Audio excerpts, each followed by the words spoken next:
नमस्ते। आज हम एक बहुत ही खास कहानी पर बात करने वाले हैं, भीष्म साहनी की लिखी हुई सरदारनी। हाँ, नमस्ते। ये कहानी मतलब दिल को छू जाती है और सोचने पर भी मजबूर करती है। बिल्कुल, ये हमें उस दौर में ले जाती है जब शहर में आप कह सकते हैं सांप्रदायिक तनाव बहुत बढ़ गया था। हाँ, चारों तरफ डर था, अविश्वास था, अफवाहें उड़ रही थीं तरह-तरह की। रामनवमी का जुलूस निकला, किसी ने कहा पिस्तौलें दिखीं। अच्छा। हाँ, और ये भी कि मस्जिदों में हथियार जमा हो रहे हैं। मतलब माहौल एकदम बिगड़ा हुआ। और नतीजा ये कि हिंदू और मुसलमान दोनों ही एक दूसरे से डर रहे थे, शक कर रहे थे। शाम होते ही गलियां, सड़कें सब सुनसान। कोई बाहर निकलने की हिम्मत नहीं करता था। और इसी माहौल में है कहानी के एक मुख्य पात्र, मास्टर करमदीन। जी, स्कूल मास्टर हैं, सीधे साधे से इंसान, ज्यादा किसी से मतलब नहीं रखते, अपने काम से काम। और सबसे बड़ी बात, वो उस हिंदू सिख बहुल मोहल्ले में शायद अकेले ही मुसलमान हैं। हाँ बिल्कुल। तो उनका डर, उनकी असुरक्षा की भावना वो तो समझी जा सकती है, बहुत स्वाभाविक है। कहानी बताती है कैसे वो स्कूल जल्दी बंद होने पर डरते डरते घर लौट रहे हैं, हर आवाज पर चौंक जाते हैं। हाँ, लगता है जैसे हर दरवाजे के पीछे कोई घात लगाए बैठा है। वो खौफ बहुत साफ महसूस होता है कहानी पढ़ते हुए। बिल्कुल। तो वो डरते डरते किसी तरह अपने घर पहुंचते हैं और वहां उनकी मुलाकात होती है अपनी पड़ोसन सरदारनी से। और यही कहानी एक दिलचस्प मोड़ लेती है। सरदारनी का किरदार मास्टर करमदीन से बिल्कुल अलग है। हाँ, वो एकदम निश्चिंत है, हंसमुख सी है, थोड़ी मुंहफड़ भी। हाँ, बेफिक्र।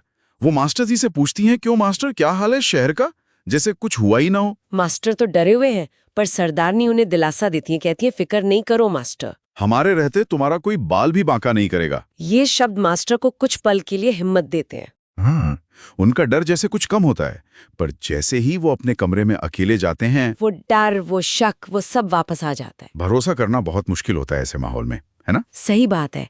और फिर वो रात आती है, दंगों की रात। चारों तरफ शोर, हर हर महादेव के नारे, अल्लाह अकबर के नारे, भागते हुए लोगों के कदमों की आवाजें। मास्टर करमदीन के लिए तो वो रात कयामत की रात है। वो खौफ से जागते हुए पूरी रात काट देते हैं। और मनी मन पछताते भी हैं कि क्यों पंजाबिन मतलब सरदारनी की बातों में आ गए, क्यों नहीं मोहल्ला छोड़कर चले गए। लेकिन सुबह होते ही दरवाजे पर जोर की दस्तक होती है। मास्टर का दिल दहल जाता है। उन्हें लगता है बस दुश्मन आ गए, शायद आज आखिरी दिन है। कांपते हाथों से वो दरवाजा खोलते हैं और सामने सरदारनी खड़ी हैं। मगर इस बार वो हंसमुख सरदारनी नहीं, उनके हाथ में एक नंगी चमचमाती हुई कटार है। ये देखकर मास्टर का रंग पीला पड़ जाता है। डर के मारे उनकी जबान तालू से चिपक जाती है। लेकिन सरदारनी का इरादा कुछ और ही है। वो हुक्म देती हैं, निकल आओ बाहर मास्टर। चलो मेरे साथ। मास्टर बेचारे डरे हुए नंगे पांव ही उनके पीछे पीछे चल देते हैं। यहाँ से कहानी का वो हिस्सा शुरू होता है जो रोंगटे खड़े कर देता है। हाँ, यही सरदारनी का वो रूप सामने आता है जिसकी किसी ने कल्पना भी नहीं की होगी। उनका साहस। वो मास्टर को लेकर मोहल्ले से बाहर निकलती हैं। रास्ते में हथियारबंद लोगों का झुंड मिलता है। भीड़ नारे लगा रही है। मास्टर को तो लगता है बस अब गए काम से, लेकिन सरदारनी रुकती नहीं है।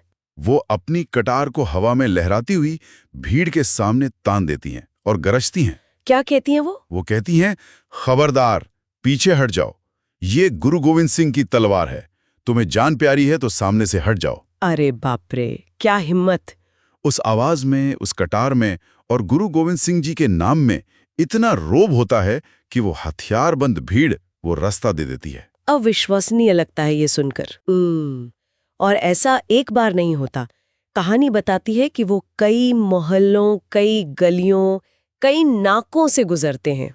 हर जगह भीड़ मिलती है। हाँ, कहीं पत्थर फेंके जाते हैं, कहीं गालियां दी जाती हैं, लेकिन हर बार सरदारनी उसी तरह कटार दिखाकर ललकार कर रास्ता बनाती हैं। और मास्टर करमदीन को अपने पीछे सुरक्षित रखती हैं। बिल्कुल। और आखिरकार वो मास्टर करमदीन को मुसलमानों के मोहल्ले तक सुरक्षित पहुंचा देती हैं। और फिर पहुंचाकर उनका चेहरा एकदम गंभीर रहता है। वो कुछ कहती नहीं, बस चुपचाप मुड़कर वापस चली जाती हैं। जैसे कुछ किया ही ना हो।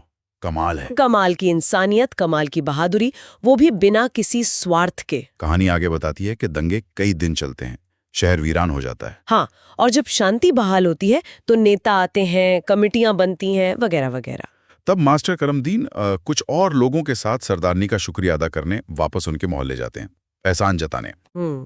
लेकिन सरदारनी का रवैया देखिए, जैसे ही वो इतने लोगों को दरवाजे पर देखती हैं, वो झट से दरवाजे की ओट में हो जाती हैं। मतलब सामने भी नहीं आती? नहीं, और कहती हैं कि सरदार जी घर पर नहीं है, उनसे ही मिले।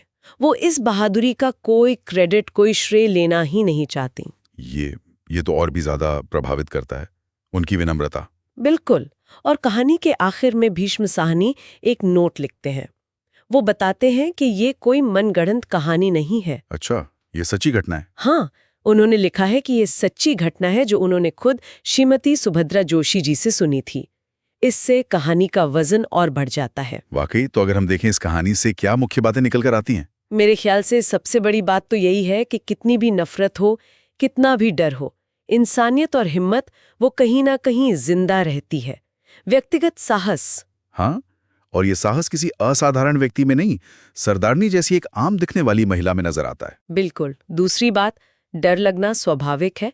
मास्टर करमदीन का डर बिल्कुल वाजिब था, लेकिन साहस चुनना पड़ता है। वो एक चुनाव है। और तीसरी बात, जो सरदारनी के आखिर के व्यवहार से पता चलती है कि सच्ची बहादुरी अक्सर खामोश होती है, उसे ढिंडोरा पीटने की जरूरत नहीं होती। सही कहा। वो बस अपना काम करती है चुपचाप। ये कहानी आज भी उतनी ही प्रासंगिक है। यह हमें सोचने पर मजबूर करती है कि क्या हम अपने अंदर की सरदारनी को पहचानते हैं? क्या हम मुश्किल वक्त में किसी के लिए खड़े हो सकते हैं, बिना किसी उम्मीद के? हाँ, ये सवाल जरूर मन में उठता है, खास तौर पर जब हम अपने आसपास फिर से वैसी ही बंटवारे वाली बातें सुनते हैं। ये कहानी एक उम्मीद जगाती है। भीष्म साहनी का शुक्रिया कि उन्होंने हमें सरदारनी से मिलवाया। बिल्कुल, एक यादगार कहानी। तो ये थी कहानी सरदारनी। हमें उम्मीद है आपको पसंद आई होगी। इसे सुनने के लिए आपका बहुत बहुत धन्यवाद। हाँ जी, धन्यवाद। और अगर आपको ये कहानी और हमारी बातें अच्छी लगी तो हमारे चैनल आज की कहानी को लाइक जरूर करें। और अपने दोस्तों, परिवार वालों के साथ शेयर भी करें। और हाँ, सब्सक्राइब करना ना भूलें। और वो जो घंटी वाला आइकन है ना, उसे भी दबा दें, ताकि जब भी कोई नई कहानी आए आपको तुरंत पता चल जाए। अगली बार फिर मिलेंगे एक और कहानी के साथ। तब तक के लिए इजाजत दीजिए। नमस्ते।